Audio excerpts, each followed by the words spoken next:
Welcome and thank you for joining me. I'm Jerry Oginski, a New York medical malpractice and personal injury trial lawyer practicing law here in the state of New York.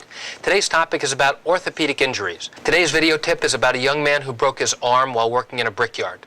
He went to a local emergency room, which was a municipal hospital, and he was x-rayed and told by the doctor there that he had a broken bone in his arm and that he needed to have it set.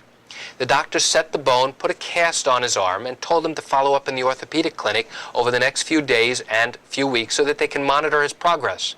And my client went back repeatedly over time to make sure that he was progressing well. And each time he went back, he was told that the bone is healing well. Well, after about 6 weeks, he had the cast removed, and when it was removed, he saw his arm looked like a roller coaster. It was flat, it went up, and then it went down again and remained flat. And he told the doctor who took off the cast, he said, "Look, something doesn't look right here. I think something's wrong." The doctor told him, "Don't worry, with physical therapy it'll go away."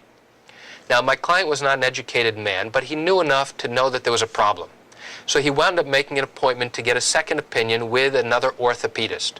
The orthopedist examined him and took x-rays and told him that the bone healed incorrectly. And as a result of that, he's now going to need surgery to break the bone.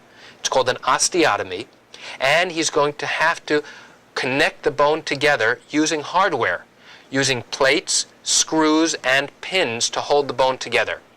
He was also told by this orthopedist that if his arm had been correctly set in the emergency room, that there would have been no need to have it rebroken during surgery, no need for additional recuperation time, no need for the hardware and the pins and the screws that he's now going to have to live with.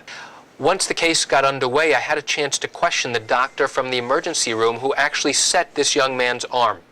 It turned out that this individual was not a doctor at all, but rather was a physician's assistant. He was supposed to be working under the supervision of an attending doctor, either an orthopedist or an emergency room doctor. The sad part about this is that he never consulted with the emergency room doctor or the orthopedist about this particular fracture. As a direct result of this doctor's inexperience and inability to correctly set this young man's fracture, I was able to successfully resolve this young man's case right before trial. And that's it for today's video tip. I want to thank you for joining me. I'm Jerry Oginski. Have a great day.